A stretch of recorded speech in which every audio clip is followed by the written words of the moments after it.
Formula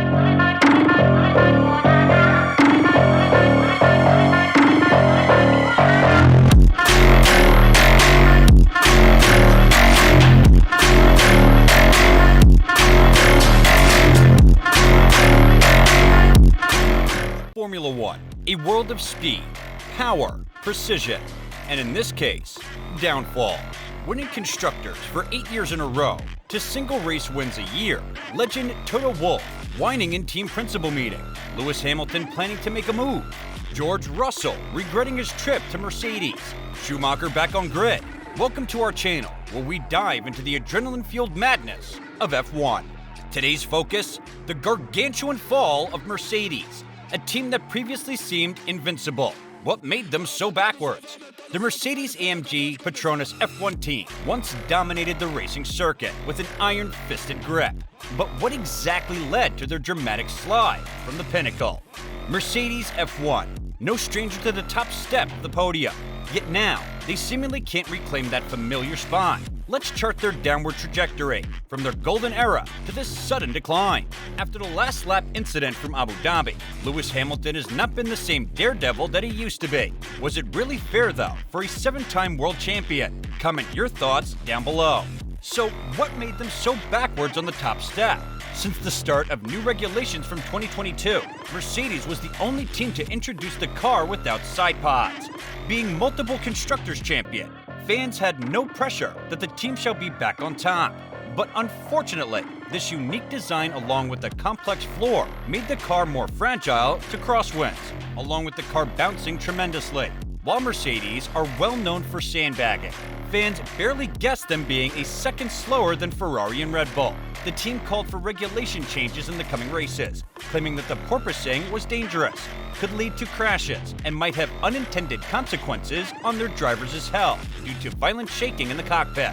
A key part of Mercedes' downfall was believing numbers in the virtual world that couldn't be replicated in real-world conditions, something visible from its brutal first shakedown at Silverstone in February 2022. The porpoising phenomenon hadn't shown up in simulations, not just on the Mercedes, but not anywhere else either. Hughes recounted. However, teams were ordered to raise the floor edges by 25mm in teams' favor, which was not the solution for them. Everyone had a say that it would be more competitive in 2023, after getting on top of the root causes of last year's limitations and making significant changes to address them. Mercedes' struggles have been further exposed by the fact that customer team Aston Martin has leapfrogged in the pecking order.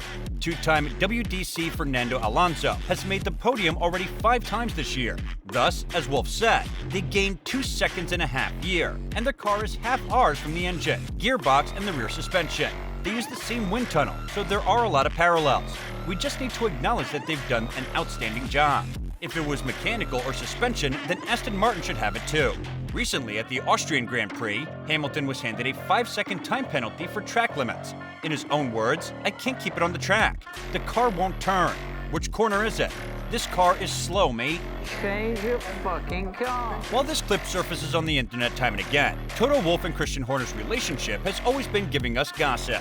While Toto is known for his ferocious behavior, recently he has been seen with more complaints rather than statements.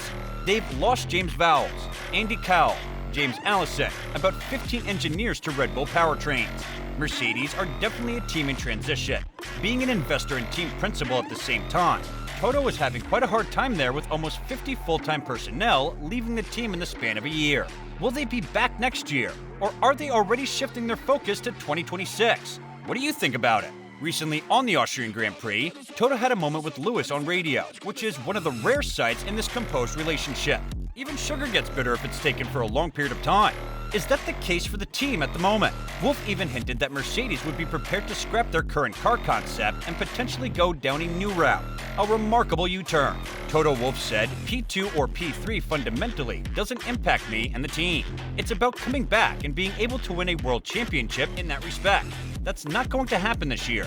So we need to set our eyes to next year, and then at all the races to come, learn and develop, and make sure that we can carry that forward into next year. George Russell is the only race winner for Mercedes last year, which points out different opinions on both drivers. With Russell getting all competitive and questioning the team, the last thing Toto Wolff would want is a Nico Rosberg and Lewis Hamilton situation. But it wasn't all bad for Mercedes, as George and the team had a lot of positives to take from the young Brit. While we are already in mid-2023, Lewis Hamilton is still to sign a contract with Mercedes AMG, which seems late in comparison to previous ones. Hamilton has been racing for Mercedes for 10 years. Mercedes' bad form last season and their subsequent struggles to close the gap to Red Bull in the current campaign have raised questions around Hamilton's future. Hamilton is currently without a contract for the 2024 F1 season, with his deal at Mercedes coming to an end at the conclusion of the 2023 championship. Hamilton has handled all of his previous contract extensions himself, but has now got his management team leading negotiations with Mercedes boss Toto Wolff. Naturally, when you're in a contract negotiation, there's always going to be speculation. Ultimately, unless you hear it from me, that's all it is, Hamilton explained. According to rumors, Hamilton has been offered £40 million a year from Ferrari, as he shall be a free agent by the end of the year. What do you think about pairing Charles Leclerc and Sir Lewis Hamilton? Leave your thoughts below. As Toto Wolff said, this is not a money discussion at all. It is about the future. What is it that we want to do right and optimize? We're not talking anything anymore about duration, money, all that. It's other topics. Both teams, Ferrari and Mercedes, are being smoked out by Red Bull at this moment, which may lead to this pairing in these harsh times. Whereas Carlos Sainz may be making a move to Audi in 2026, which makes sense. This move seems doable. Hamilton has had a great impact on F1, so Ferrari may not hesitate to make huge driver moves like they did in the past. As for these regulations, Hamilton can still win his 8th in Ferrari itself, breaking the record of legendary Michael Schumacher. Former W Series driver Naomi Schiff believes there's a lot of pressure internally, as Hamilton still has his eyes set on an 8th world title. Schumacher has a great history with Ferrari, which led to his son Mick Schumacher's F2 2020 champion, joining Mercedes as a reserve driver. So, Hamilton moving to Ferrari means we will be seeing Schumacher back at Mercedes, the team that his father helped develop. Will Mick carry the torch lit by Michael? So, there you have it, folks. The reason Mercedes AMG F1 team continues to amaze and captivate fans worldwide.